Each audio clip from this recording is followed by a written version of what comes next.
Deus nos concede a cada dia uma página de vida nova no livro do tempo. Aquilo que colocamos nela corre por nossa conta.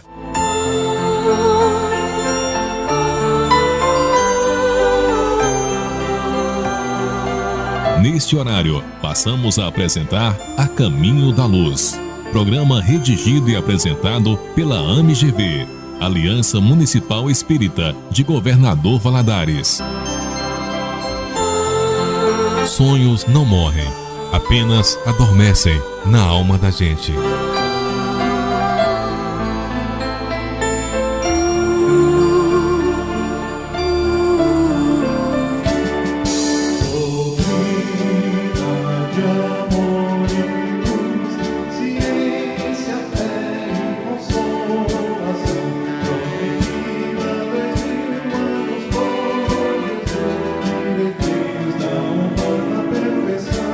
Aos outros dou o direito de ser como são. A mim dou o dever de ser cada dia melhor. Nossa saudação inicial a todos vocês, amigos e ouvintes desta rádio. Sob a responsabilidade da Aliança Municipal Espírita de Governador Valadares, estamos iniciando mais um programa espírita A Caminho da Luz, divulgando os ensinamentos espíritas à luz da ciência, da filosofia e dos evangelhos de Jesus, não nos esquecendo de evidenciar o amor uns aos outros e a instrução. Portanto, sejam todos bem-vindos a partir de agora. Eu sou Geraldo Rocha e estão comigo neste programa Marta Aguilar, Cornélio Chambela e Antônio Martins. Na doutrina espírita, é costume iniciarmos e encerrarmos qualquer atividade sempre com uma prece. Façamos então a nossa prece inicial. Mãe Santíssima, ajudai-nos para que vençamos todos os obstáculos da vida terrena, amparando-nos em todos os momentos. Fazei, Mãe piedosa, que não nos afligemos por bagatelas, que perdoemos as pedras da vida e, sobretudo, armemo-nos de coragem para o trabalho, porque é na dor do presente que corrigimos as lutas para o nosso grande porvir. Fazei-nos ver que não existe fracasso, mas sim resultados, que não se apodere de nós o desânimo e que a nossa fé, esperança e resignação não sejam por isso abaladas. Mãe piedosa, balsamizai as dores, as dificuldades, os desânimos e as tristezas dos moradores dos nossos lares, que certamente Deus concederá outros dias e outras oportunidades de trabalho. Assim seja. A Caminho da Luz.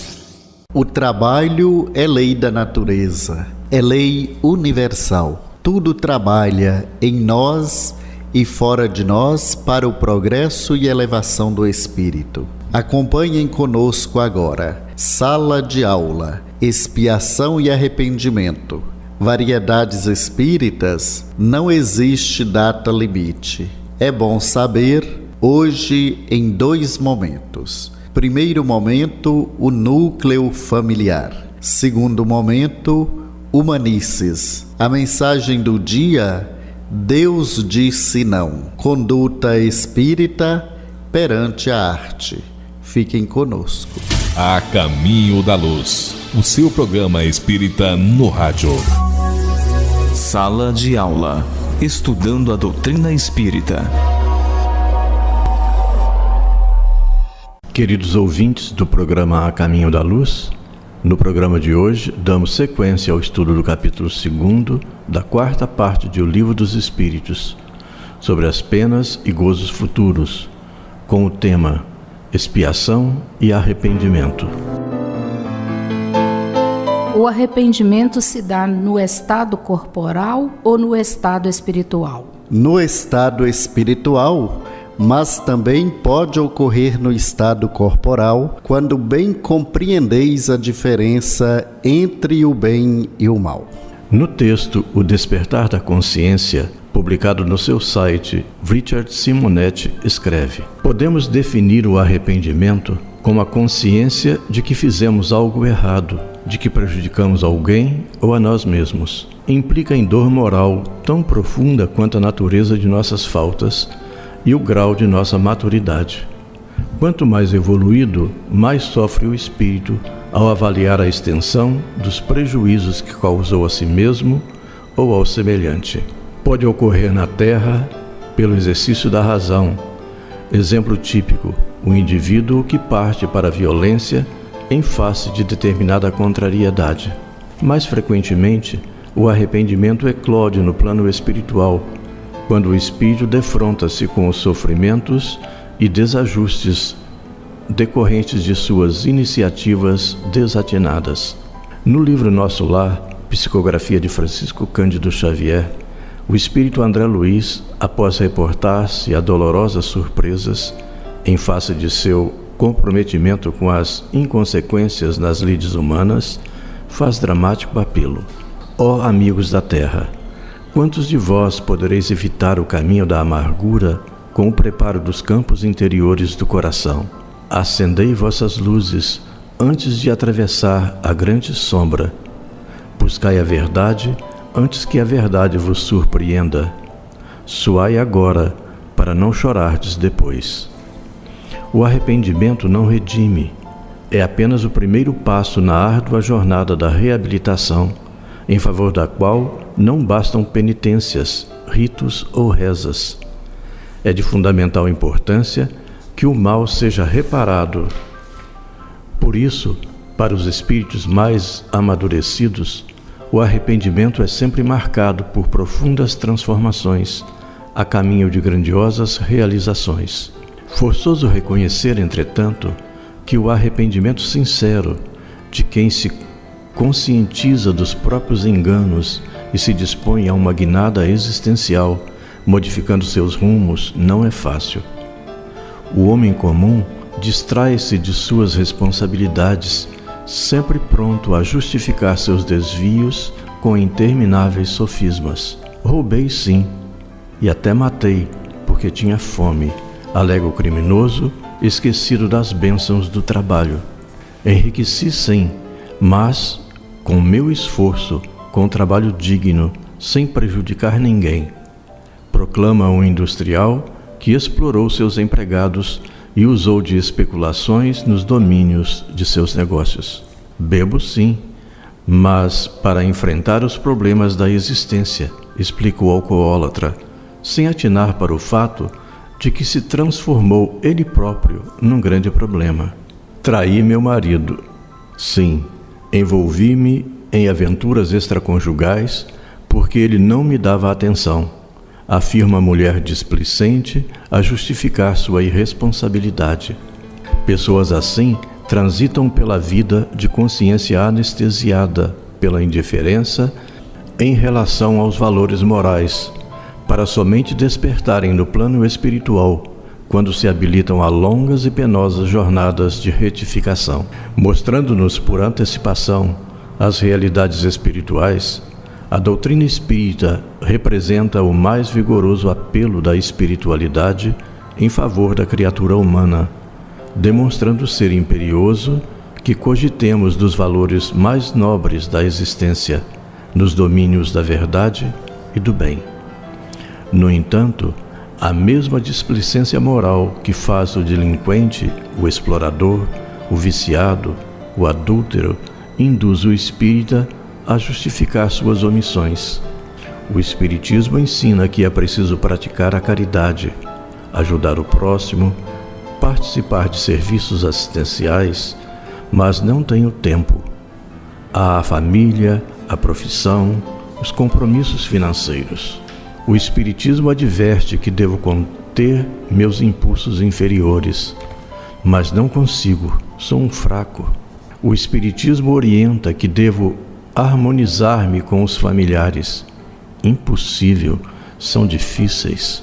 Companheiros assim esperam pela virtude para serem espíritas. Ignoram deliberadamente que o espírita não é necessariamente um virtuoso, apenas alguém disposto a assumir compromisso com a virtude. Acomodados na superficialidade de suas convicções e na rotina de pálida participação em atividades espíritas, verificam um dia, quando a morte impõe o balanço de sua existência, que tiveram tudo para caminhar mais depressa, para superar suas imperfeições, e, no entanto, fizeram do conhecimento veiculado pelo Espiritismo um mero acréscimo de responsabilidade. Espiritismo não é somente a graça recebida, é também a necessidade de nos espiritualizarmos para as esferas superiores. O conhecimento espírita implica no compromisso de vivermos segundo seus princípios. De outra forma, o arrependimento mais tarde será apenas o início de inevitáveis e penosas jornadas de retificação em busca do tempo perdido. Você está ouvindo o programa A Caminho da Luz. Entre em contato conosco, tire suas dúvidas, dê sua opinião sobre a nossa programação. Envie a sua pergunta, elogios, críticas ou sugestões em nosso e-mail acaminhodaluzgv@gmail.com. Ouça também todos os nossos programas no Facebook, facebook.com/acaminhodaluzgv. A Caminho da Luz, a doutrina santa no seu rádio. Variedades espíritas, atualidades, novidades e curiosidades. Não existe data limite. Da mesma forma, também vós, quando virdes essas coisas acontecerem, sabei que está próximo, sabei que está às portas. Em verdade vos digo que esta geração não passará enquanto não tiver acontecido tudo isto. Passará o céu e a terra. Minhas palavras, porém, não passarão. Quanto à data e à hora, ninguém sabe, nem os anjos no céu, nem o Filho, somente o Pai. Marcos, capítulo 13, versículos 29 a 32. A passagem citada, retratada também em os Evangelhos de Mateus, capítulo 24, versículos 32 a 36, e Lucas, capítulo 21, versículos 29 a 33, é intitulada Parábola da Figueira.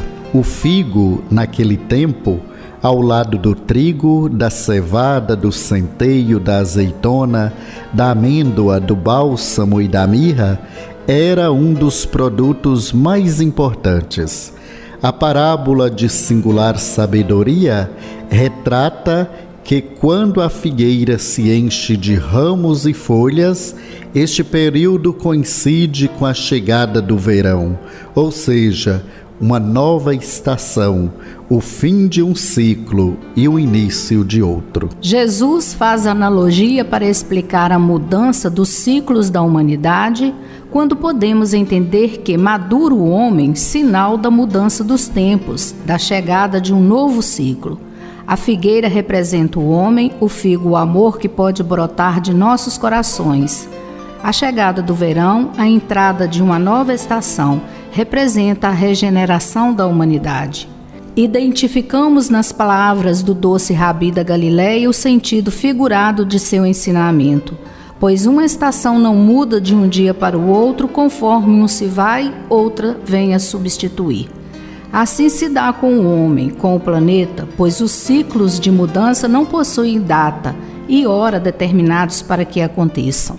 As predições. Nostradamus, calendário maia, data limite para 2019. Muitos ditos profetas, filósofos, adivinhos, espiritualistas têm se especializado na arte da predição do futuro.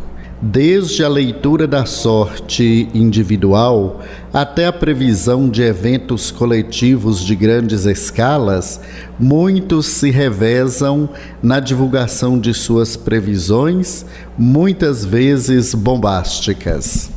Conforme se depreende da leitura e compreensão de O Livro dos Espíritos, questões 868 e seguintes, informa os benfeitores espirituais que o futuro pode ser revelado ao homem em casos raros e excepcionais e com a permissão de Deus. Sendo Deus onipresente e onisciente, sabendo que o conhecimento do futuro pode facilitar o progresso da humanidade, este permite que ele seja revelado. Ora, só se revela aquilo que está pronto. Revelar significa tirar o véu, tornar-se conhecido, mostrar-se. Assim, em linhas gerais, o futuro já está definido, podendo ser alterado de forma relativa pelo livre arbítrio do homem. Fazendo uma escolha, o homem atrai para si uma espécie de destino, consequência da posição em que se acha colocado. Logo, desta consequência, não poderá escapar. A humanidade, de tempos em tempos, é brindada com descobertas, grandes invenções, novas tecnologias, novos tratamentos para doenças e novas vacinas para epidemias. Para corroborar nossas considerações, lembramos as 3 grandes revelações enviadas por Deus e dirigidas por Jesus: os 10 mandamentos, o Novo Testamento, a doutrina dos Espíritos. Ressaltamos que essas revelações se deram de acordo com a maturidade do homem em momentos cruciais da humanidade. Imaginemos, por exemplo, se a doutrina dos Espíritos fosse revelada à época de Moisés, o povo não se encontrava como a figueira da parábola, pronto para um novo ciclo, uma nova estação. Assim, estas revelações vieram no momento certo, impulsionar a humanidade para a evolução moral em total sintonia com as afirmações dos benfeitores espirituais, ao insigne codificador nas questões 868 e seguintes. Estabelecimento de datas e épocas.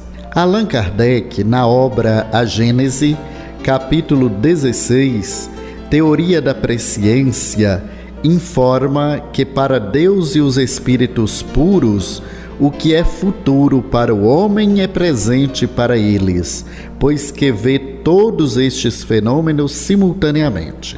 Aduz ainda o codificador que para o Criador o tempo não existe, o princípio e o fim do mundo são o presente. Relata ainda que as revelações, como imaginamos, são muito mais advertências do que satisfação da vã curiosidade. Informa também que o tempo serve apenas para regular as relações materiais humanas, pois para o mundo espiritual a duração e o espaço são infinitos. Alerta que quando um espírito estranho à Terra vem aqui se manifestar, não pode assinar datas, por mais que lhe seja possível, porém, as mais das vezes, nenhuma utilidade descobre nessa identificação de datas. Informa ainda que a impossibilidade de fixação de datas encontra óbice, pois na maioria das vezes as minúcias estão subordinadas ao livre-arbítrio. Afirma que os espíritos verdadeiramente ponderados nunca predizem para épocas determinadas, limitando-se a nos prevenir do segmento das coisas que convenha conheçamos, finalizando que a insistência para obter informes é expor-se às mistificações dos espíritos levianos. Daí o perigo que resulta a busca desenfreada por informações do futuro para satisfação da simples curiosidade. Emmanuel, no livro Consolador, pela psicografia de Francisco Cândido Xavier, na questão 144, informa que os espíritos de nossa esfera não podem devasar o futuro, considerando essa atividade uma característica dos atributos do Criador Supremo, que é Deus. Nossa conclusão, querido ouvinte, é que devemos trabalhar nosso presente de forma salutar e saudável no exercício da prática do bem, pois só assim garantiremos um futuro feliz. Você está ouvindo A Caminho da Luz. Religião, ciência e filosofia. É bom saber a palavra e a experiência de quem sabe o que diz. O núcleo familiar.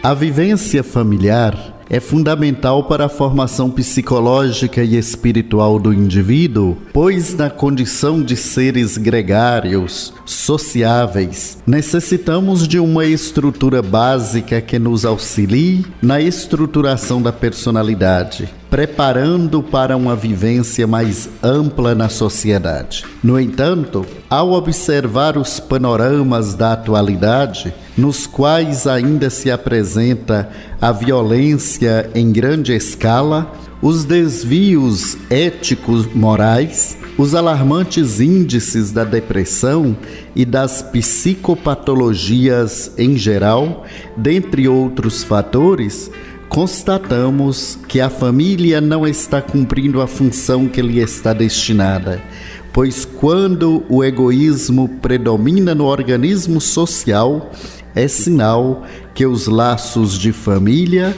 se encontram fragilizados. E dentre as funções da família para a promoção do indivíduo, podemos destacar: estimular o desenvolvimento da afetividade de forma saudável e cada vez mais ampla, o amor que sai do círculo familiar e encontra a humanidade. Auxiliar a construção da autonomia, libertando o indivíduo de qualquer tipo de dependência. Propiciar uma educação pautada no altruísmo que promova o ser além das fronteiras do próprio ego. Proporcionar o desenvolvimento da consciência de espírito e o imortal que somos. São objetivos desafiadores, o sabemos, e por isso mesmo devem ser encarados com responsabilidade. O grande problema é que, na maioria das vezes, os indivíduos não se preparam adequadamente para o mistério, gerando conflitos que interferem negativamente na psicologia individual do ser e, consequentemente, na sociedade. No desenvolvimento da afetividade, o grande desafio da família é o aprendizado do amor. Deve iniciar-se antes mesmo da gestação, quando o casal é convidado a uma convivência amorosa entre si, respeitando as individualidades, exercício do amor próprio e criando condições propícias para um lar acolhedor. Quanto mais o espírito que reencarna se sinta acolhido e respeitado, mais os laços de família se fortalecem. O estímulo à autonomia, a capacidade de autogerir-se, deve ser parte do processo educacional da família. O psicólogo James Hollis enfatiza a questão dizendo que a tarefa psicológica mais importante do pai e da mãe não é facilitar as coisas, mas preparar a passagem para a separação total, para aquele estado subsequente que chamamos de vida adulta. Quando os filhos permanecem dependentes dos pais, seja no aspecto econômico ou psicológico, o processo educativo não atingiu seu fim. Elemento importante para isso é a disciplina que se impõe no lar, desde a divisão de tarefas até a disciplina moral que deve se exercitar. Muitos pais sentem dificuldades no aspecto disciplinar. Como se dar responsabilidade aos seus filhos significasse falta de amorosidade. Em verdade, dá-se o oposto, pois não há gesto mais amoroso que preparar os filhos para os embates naturais da existência. Sendo o egoísmo a principal chaga da humanidade, a família deverá estimular o altruísmo. Ao invés da vivência e das buscas de realização pautadas no ego e que se traduzem normalmente no ter, possuir, controlar. A educação familiar deve preparar a criança para ser, não para ser alguém no mundo, como convencionalmente se acredita importante, mas ser alguém que possa auxiliar a transformação do mundo em que vivemos. O desapego, portanto, deve fazer parte da pauta educacional, sendo o ideal que tenha por base o comportamento saudável dos pais, que devem centrar seus esforços na estruturação de personalidades saudáveis e conscientes, ocupados mais em preparar um ambiente mais para as conquistas internas do ser do que as transitórias glórias do ego, que muitas vezes cobram um alto preço.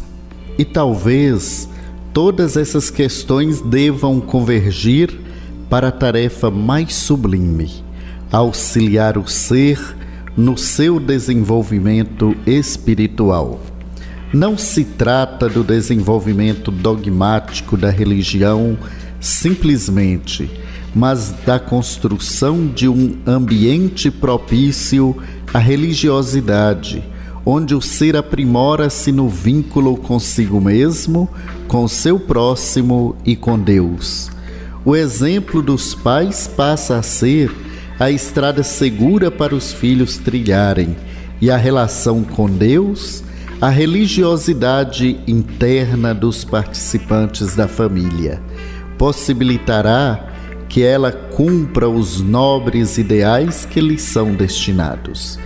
O ser humano é estruturalmente constituído para viver em família, a fim de desenvolver os sublimes conteúdos psíquicos que lhes jazem adormecidos, aguardando os estímulos da convivência no lar para liberá-los e sublimar-se.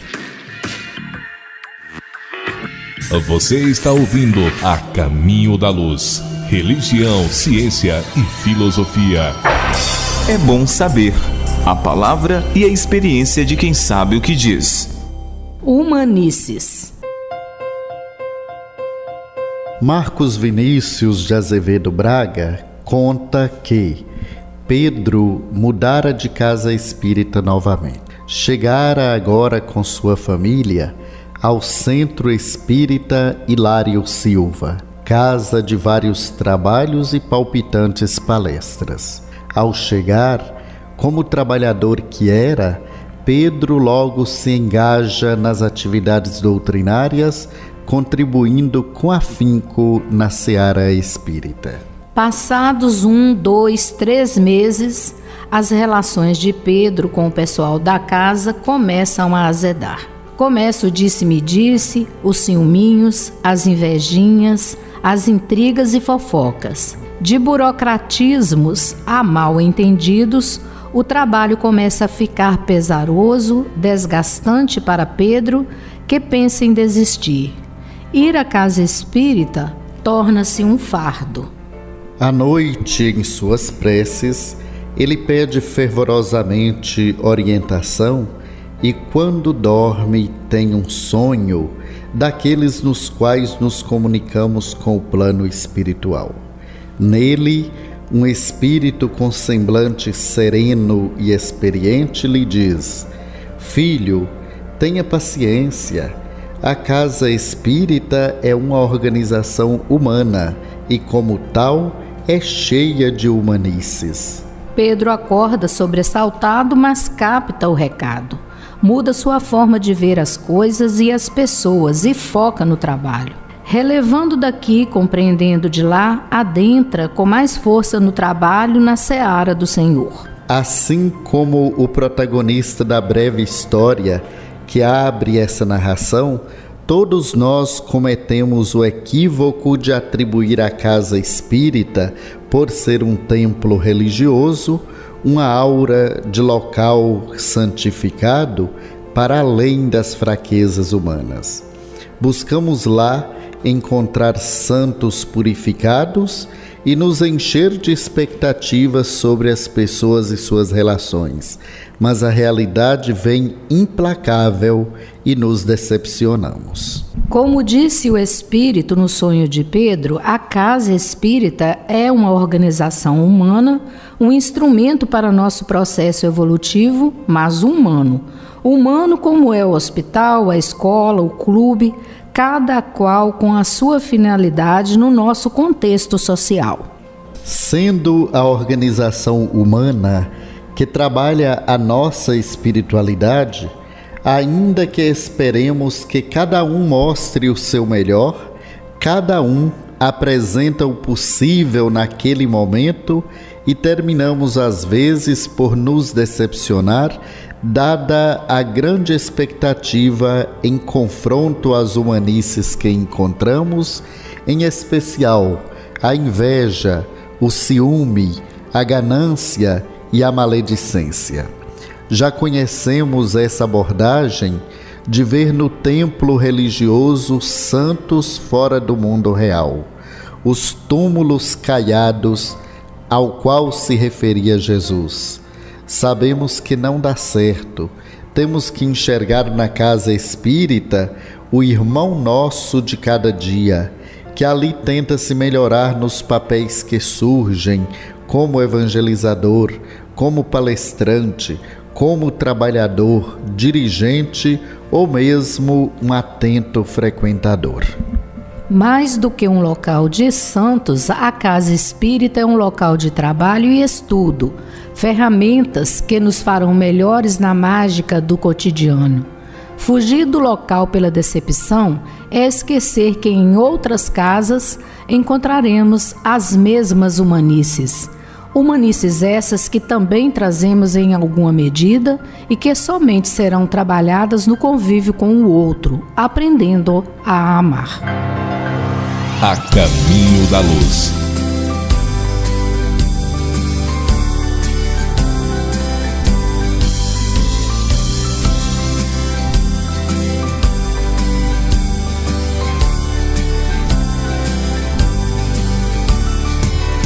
Achei que a lua não brilhasse sobre os mortos no campo da guerrilha, sobre a relva que encobre a armadilha, sobre o esconderijo da quadrilha. Mas brilha, mas brilha, mas brilha, mas brilha. Achei que nenhum pássaro cantasse, se um labrador não mais colhe nem planta, se uma família vai dormir sem janta, com esse soluço preso na garganta. Mas canta, mas canta, mas canta, mas canta. Também pensei que a chuva não regasse a folha cujo leite queima e cega, a flor carnívora que o inseto pega, o espinho em riste oculto na macega. Também pensei que o orvalho não beijasse a venenosa cobra que rasteja no silêncio da noite sertaneja, a telha na ruína da igreja. Mas beija, mas beija, mas beija, mas beija, mas beija, mas beija, mas beija, mas beija.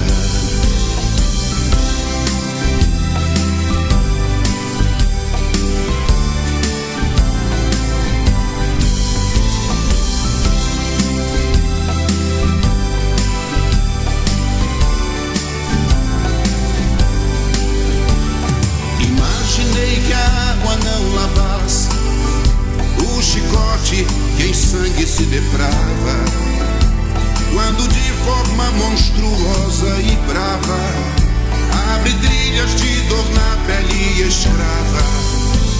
Mas lava, mas lava, mas lava, mas lava.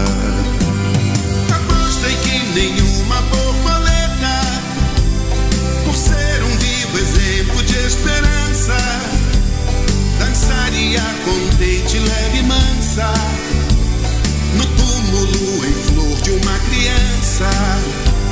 Por isso achei que mais nada fizesse poema algum após tanto embaraço, tanta decepção passo, e tanta espera em vão por teu abraço. Mas faço, mais faço, mais faço, mais faço, mais faço, mais faço, mais faço, mais faço, mais faço, mais faço, mais faço, mais faço, mais faço, mais faço, mais fácil, mais fácil, mais fácil, mais fácil, mais fácil. A mensagem do dia: paz, reflexão e orientação. Deus disse não.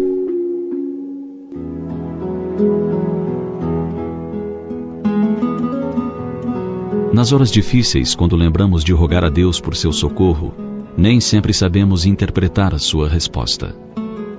No entanto, a resposta sempre chega de conformidade com as nossas necessidades e merecimentos. Um homem que costumava fazer pedidos específicos a Deus, um dia conseguiu entender a sua resposta e escreveu o seguinte: Eu pedi a Deus para tirar a minha dor. Deus disse não. Não cabe a mim tirá-la, mas cabe a você dela desistir. Eu pedi a Deus para fazer com que meu filho deficiente físico fosse perfeito. Deus disse não. Seu espírito é perfeito e seu corpo é apenas provisório. Eu pedi a Deus para me dar paciência. Deus disse não. A paciência nasce nas tribulações. Não é doada, é conquistada. Eu pedi a Deus para me dar felicidade. Deus disse não. Eu lhe dou bênçãos. A felicidade depende de você. Eu pedi a Deus para me proteger da dor. Deus disse não. O sofrimento o separa dos apelos do mundo e o traz mais perto de mim. Eu pedi a Deus para me fazer crescer em espírito. Deus disse não. Você tem que crescer sozinho, mas eu lhe podarei para que você possa dar frutos. Eu pedi a Deus todas as coisas para que eu pudesse gostar da vida. Deus disse não. Eu lhe dou vida para que você possa gostar de todas as coisas. E por fim, quando pedi a Deus para me ajudar a amar os outros tanto quanto Ele me ama, Deus disse: finalmente, você captou a ideia. Se porventura você está se sentindo triste por não ter recebido a resposta que desejava receber do Pai Criador, volte a sorrir. O sol beija o botão de flor e ela sorri. A chuva beija a terra e ela, reverdecida, sorri. O fogo funde os metais e estes, depurando-se, expressam formas para sorrir. Vai a dor, volta a esperança. Foge a tristeza, volta a alegria.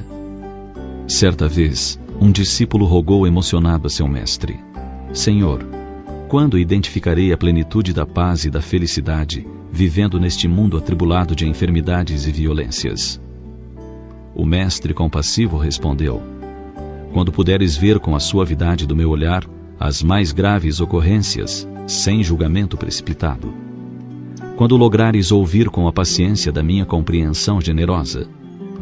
Quando puderes falar auxiliando, sem acusação nem desculpismo. Quando agires com misericórdia, mesmo sob as mais árduas penas, e prosseguires sem cansaço no caminho do bem, entre espinhos pontiagudos, confiando nos objetivos superiores, te identificarás comigo e gozarás de felicidade e paz. O aprendiz ouviu, meditou e, levantando-se, partiu pela estrada do serviço ao próximo, disposto a conjugar o verbo amar, sem cansaço, sem ansiedade e sem receio.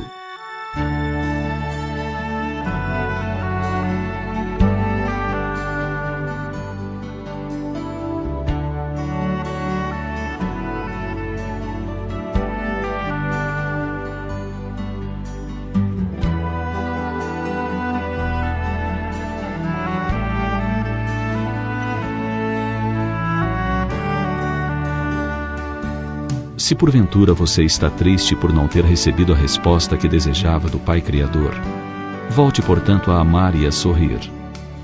Só assim vai a dor e volta a esperança. Foge a tristeza. e volta a alegria.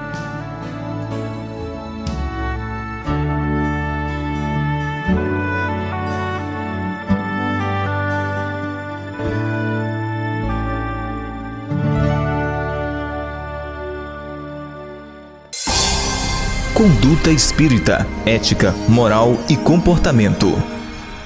Caros companheiros, dando continuidade ao estudo da obra Conduta Espírita pelo Espírito André Luiz, sob a mediunidade de Valdo Vieira, estudaremos hoje Perante a Arte. Colaborar na cristianização da arte sempre que se lhe apresentar ocasião. A arte deve ser o belo, criando o bom. Repelir, sem crítica azeda, as expressões artísticas torturadas que exaltem a animalidade ou a extravagância. O trabalho artístico que trai a natureza nega a si próprio. Burilar incansavelmente as obras artísticas de qualquer gênero. Melhoria buscada, perfeição entrevista. Preferir as composições artísticas de leitura espírita integral, preservando-se a pureza doutrinária. A arte enobrecida estende o poder do amor. Examinar com antecedência as apresentações artísticas para as reuniões festivas nos arraiais espíritas, dosando-as e localizando-as segundo as condições das assembleias a que se destinem. A apresentação artística é como o ensinamento, deve observar condições e lugar. Muita paz.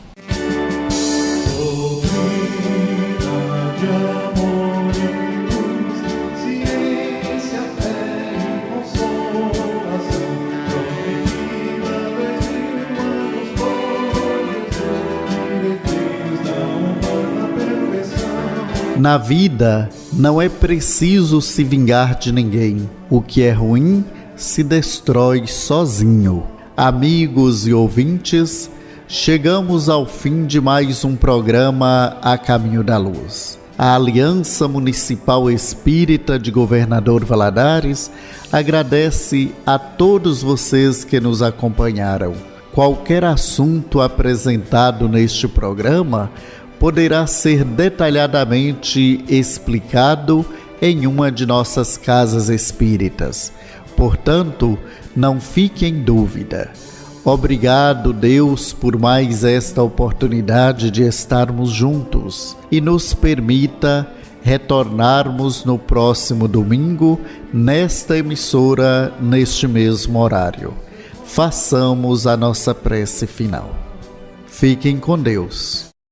Buscai primeiro o reino de Deus e a sua justiça, e todas estas coisas vos serão acrescentadas. Mateus 6:33. Senhor, vimos humildemente bater à porta de vosso coração amigo, para que nesta travessia difícil ajude-nos por acréscimo de misericórdia a encontrar o caminho certo do trabalho honesto. Senhor, dai-nos o amor ao trabalho, a fim de que sejamos merecedor dele, pois com ele ganharemos honradamente o pão nosso de cada dia. Necessitamos obter o necessário para a vida do corpo, como também para obter luz no espírito. Devemos cultivar o amor cristão. No trabalho que encontrarmos, teremos oportunidade de trabalhar valorizando o ganho e de cultivar a paciência, a solidariedade e a compreensão, amando fraternalmente a todos os colegas, de maneira que obteremos em um mesmo tempo melhora material e crescimento espiritual. Obrigado, Senhor. Você nem sempre terá o que deseja, mas enquanto estiver ajudando os outros, encontrará os recursos de que precisa.